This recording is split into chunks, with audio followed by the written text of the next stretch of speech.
کھیلے جتنا کھیلا جا سکتا ہے. آج کے دور کو دیکھیں, لوگ کہتے ہیں یار پاکستان کی یہ حالت ہو گئی. میں نے کہ اب آپ کو غالب کو شعر سمجھ آتا ہے کہ قرض کی پیتے تھے میں اور سمجھتے تھے کہ ہاں رنگ لائے گی ہماری فاقہ مستی ایک دن.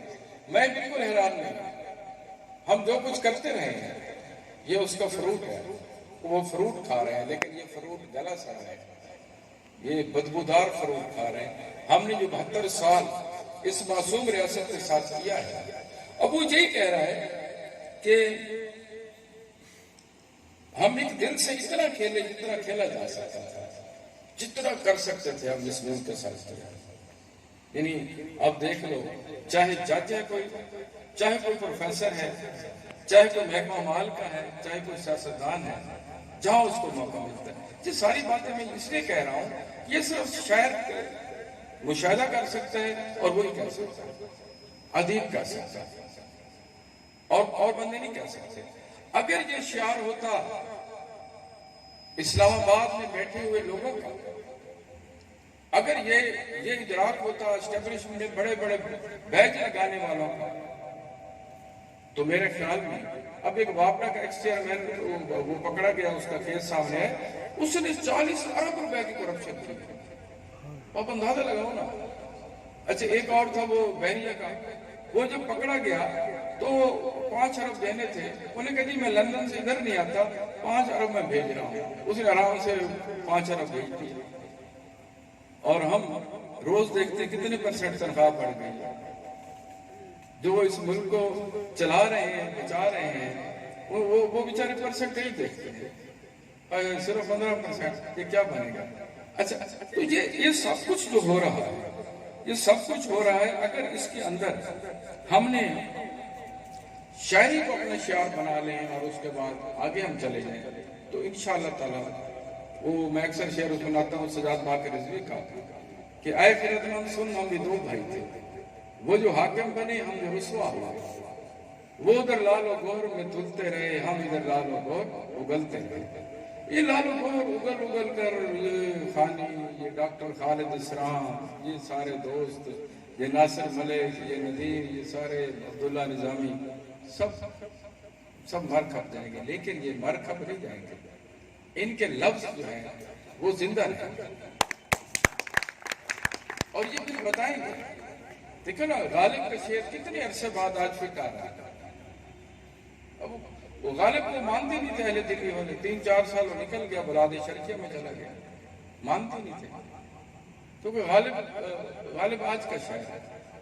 یہ خانی ہو, یہ آج کا شاعر ہے, یہ کل کا آنے والے کل کا بھی شاعر ہے, یہ اس کے بعد کے کل کا بھی شاعر ہے, کیونکہ اس کے دل سے بات کر رہی ہے. ایک شعرین کے میں نے ابھی یہاں سے دیکھے ہیں کہ کہتا ہے تجھے کون چراغوں میں ہوا بانٹ, کہتا ہے تجھے کون چراغوں میں ہوا بانٹ, اے دوست اندھیرا ہے اندھیرے میں ضیا بانٹ. اندھیرا ہے. یہ خاص طور پر جو بچے بیٹھے ہیں, ہمیں جو ہمارے بزرگوں نے پاکستان دیا تھا وہ اتنا سا بگڑا ہوا تھا. ہم نے سارا کینسر زدہ پاکستان آپ کے حوالے کر کے جا رہے ہیں. یہ ہر وقت سیل کے اوپر کھیلنا اور یوٹیوب کے ساتھ کھیلنا, اس کو تھوڑا سا بند کر کے کم از کم ایک بندہ تو اپنی اصلاح کرے نا. جیسے مشتاق یوسف کہتے ہیں اصلاح کرنی ہے تو اپنی کر لو, ایک بدماش تو کم ہو جائے گا. میں کمپوزر کے پاس جاتا ہوں, 8ویں 9ویں کے بچے پیپروں کے دنوں میں اپنی فلمیں لوڈ کرانے ہوتے ہیں. فلم دیکھنا کوئی بری بات نہیں ہے, لیکن جو اصل کام ہے وہ نہیں کرتے. خانی کی طرف آتے ہیں, 2 جملے ان پر بول کے پھر خالد صاحب پر بات کرتے ہیں. آج بھی اس قحط و رجال کے اندر بھی شاعر کے اوپر, ادیب کے اوپر اعتبار کیا جاتا ہے. شاعر اور ادیب کسی کو کمی نہیں کہتا, کسی کو گھٹیا نہیں کہتا, کسی کو کمتر نہیں کہتا, کسی کو کالا نہیں کہتا. جب بھی بات کرتا ہے انسانیت کی کرتا ہے, بات محبت کی کرتا ہے. اگر ان لوگوں کو مینج کرنا ہے تو افغانستان بن جائے گا. تو میں اس حوالے سے یہ کہتا ہوں کہ فانی صاحب کی میں نے جو ان کی اٹھان ہے شاعری کی, اور پھر جو میں نے دیکھا ہے کہ یہ ہیومن رائٹس کے ساتھ بھی وابستہ ہے, انسان دوست ہے. انسان دوست جو ہوتا ہے یعنی جو شاعر اور ادیب ہوتا ہے یہ پہلے انسان دوست ہوتا ہے, اس کے بعد کہیں جا کر کے مقدس ہستیوں کا پیروکار بنتا ہے. پہلے انسان سے پیار کرتا ہے. بڑے بڑے وہ لوگ جو ہیں نا وہ میں پڑھ رہا تھا اس کو, ایک ادیب تھا انڈیا کا, سوری یورپ کا ادیب تھا, تو آخری دنوں میں نا وہ ہو گیا, پاگل ہو گیا, پہچان نہیں سکتا تھا.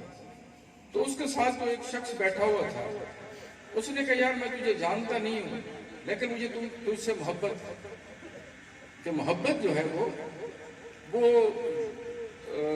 ہمیشہ اندر سے اٹھتی ہے اور دوسروں کے پاس جا کر پھر اپنے آپ کو بنوا لیتی ہے. تو یہ محبتوں کا شاعر ہے اور محبتیں بانٹ رہا ہے. کلر کہار سے آیا اور تھل کے دل میں آ کر آج بیٹھا ہے اور ہم سے ہم کلام ہے. ڈاکٹر خالد اسرار یہ بڑا عجیب و غریب آدمی ہے. یہ بائی پروفیشن ڈاکٹر ہے, سرجن ہے, ایم ایس میں ساتھ میں. اچھا یہ مجھے بتائیے, میرے ایک دوست ہے ربانی صاحب فوت ہو گئے, ان کی کتاب تھی شاعری کی پاگل ہوا, لیا میں یہاں رہے.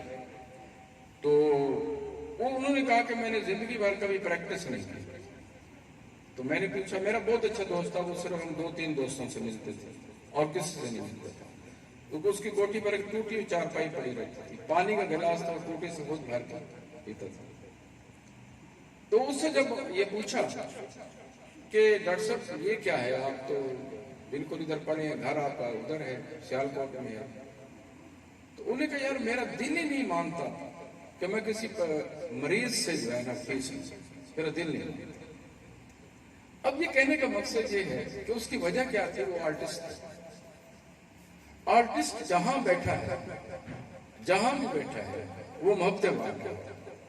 یہ پچھلے ہفتے 10 دن پہلے جو موجودہ سیشن جج ہے ابراہیم صاحب, تو اس نے مجھے کال کے دن کے وقت انہوں نے کہا سر آپ ابھی آ جائیں میرے چیمبر میں چائے پیئیں میرے ساتھ. میں نے کہا میں ابھی تو نہیں آتا, چیمبر میں آنا مناسب نہیں ہے, تو کسی دن رات کو آ جائیں گے. تو انہوں نے کہا اچھا پھر آ جاؤ. میں گیا ان کے پاس, تو وہ بڑا سلان ہے وہ سیشن ہاؤس میں, جن دوستوں نے دیکھا ہے. تو وہاں میں گیا تو ان کی بیگم بیٹھی ہوئی تھی اور بچے بھی, بچوں سے اس نے گھر ملایا مجھے. تو اس کے بعد جو ہے نا 8-10 ملنگ بیٹھے ہوئے تھے سامنے, اس نے ان کو 4 پائیاں ڈال کے دی تھی. تو انہوں نے کہا یہ ڈاکٹر صاحب میں نے آپ سب خواجہ کی کافیاں سن لی ہیں, بس آپ سے یہی چاہتے ہیں. یہ وہ سیشن جج ہے, اگر آپ نے پوسٹ پر دیکھی ہوگی, جس نے اپنے پی این کو الوداع کرتے ہوئے خود اپنی گاڑی پر چھوڑنے گیا تو اس کو آگے بٹھایا, خود پیچھے بیٹھا. یہ وہ اچھا, تو وہ اس سے گپ شپ ہوئی جس وقت. تو انہوں نے کہا یار میں فی الحال آپ دوست کا فون نہیں اٹینڈ کرتا کیونکہ ان کے کیس ہے میرے پاس, ٹھیک ہے نا. اچھا میں اب دیکھ رہا تھا کہ اس شخص کے پاس جب بھی کوئی انصاف لینے کے لیے آئے گا تو یہ اس کو انصاف دے. کیوں کہ اس کی وابستگی آرٹ کے ساتھ. تو میں اسی لیے کہہ رہا ہوں, مجھے عجیب و غریب آدمی ہے کہ جو جس وقت لوگ اپنے پیسے اکٹھے کر رہے ہیں تو اس وقت یہ شخص سفر کر کے یہاں پر ہم سے ہم کلام ہونے کے لیے آتے ہیں. ڈاکٹر اگر آرٹسٹ ہو تو انسانیت بچ جاتی ہے. اب صورتحال یہ ہے کہ ان کی جو افسانہ نگاری ہے وہ کیا ہے. ایک تو جو ان کا ہے نا سر بریدہ سائے, اور پھر اس کے بعد انہوں نے جو انتصاب کیا ہے, ان دونوں چیزوں کو پہلے آپ دیکھیں. جب آپ دیکھیں گے تو آپ پہلے ہی گرفت میں آ جائیں. سر بریدہ سائے میں یعنی عنوان جو انہوں نے وہ لیا ہے وہ ان کے دل سے کہیں سے نہیں ملا. یہ ہم جتنے ہیں وہ سارے ان کے سر کاٹے ہوئے ہیں اور ہم سر بریدہ, یہ ہمارے سائے ہیں. ہم انسانیت ہمارے اندر شاید وہ آہستہ آہستہ کہیں ختم ہوتی جا رہی ہے. ایک نئے سرے سے پھر ایک فصل بوئی جائے گی شاید اس میں. اب جب ان کے افسانوں کو دیکھتے ہیں, ان کے عنوانات, ان کے عنوان کو دیکھیں, کتاب کے عنوان کو دیکھیں, پھر انتصاب کو دیکھیں. انہوں نے یہ نہیں کیا کہ میں اپنے وزیر ہیلتھ کے نام اپنی کتاب کرتا ہوں. انہوں نے ان لوگوں کے نام کیے کہ جو جب اس کے کام آ گئے ہیں کرونا کے, یا کرونا کے دنوں میں کی بھرپور خدمات تھی، ان کے نام میں کتاب کی ہے۔ اب ان کی کتاب ہے کیا؟ اردو افسانہ نگاری کے اندر دو روایات چلتی ہیں۔ ایک روایت ہے موبساں کی، اور ایک روایت ہے چیخوف کی، رشیا کا جو ہے، اور وہ فرانس کا ہے موبساں۔ اب جو موبساں کی روایت کا جو علمدار ہے اردو میں، وہ ہے منٹو، سعادت حسن، چونکا دیتا ہے، چونکا کے رکھ دیتا ہے۔ شروع میں اس کا عنوان دیکھیں گے، چونکا دے، اس کی پہلی لائن پڑھیں گے، چونکا دے، اور جب آپ آخر پر جائیں گے تو پھر ایسے چونکیں گے کہ کئی دنوں تک آپ اسی کیفیت میں ہیں۔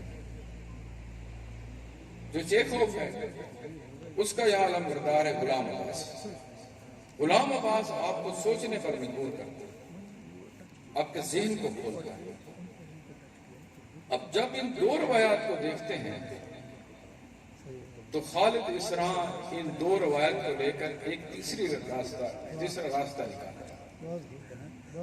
وہ تیسرا راستہ یہ ہے، یہ میں آپ کو بتا دوں، بچوں کو اور بڑوں کو تو پتہ ہے کہ ادبیات اور شعریات میں جو سب سے مشکل اصناف ہیں، شاعری میں غزل ہے اور نثر کے اندر افسانہ ہے۔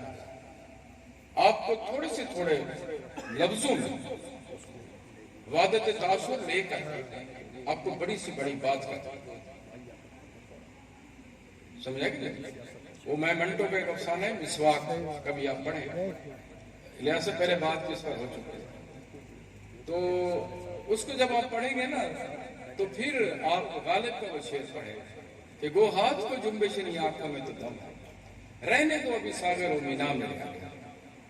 وہ مسواک کو پڑھیں گے، ایک تو مرد کی پوری شخصیت آپ کو سمجھ آئے، مرد ہوتا کیا ہے۔ پھر ہمارے کچھ خواب ہیں، مجھے ڈاکٹر جائیہ صاحب بتا رہے تھے، سرجن ڈسٹرکٹ کے، آپ کو پتہ ہے کہ ایک 98 سال کا بندہ آیا ہے، اس کا کوئی پرابلم تھا، کہتا میں نے دوائی لکھ دی، کہتے ڈاکٹر صاحب میں کتنے دنوں تک کھاؤں؟ تو میں نے کہا یہ آپ نے عمر بھر کھانی ہے۔ کہتے ہوں نے دوائی مجھے کیوں عمر کھا سمجھا؟ عمر کتنی تھی؟ 98 سال۔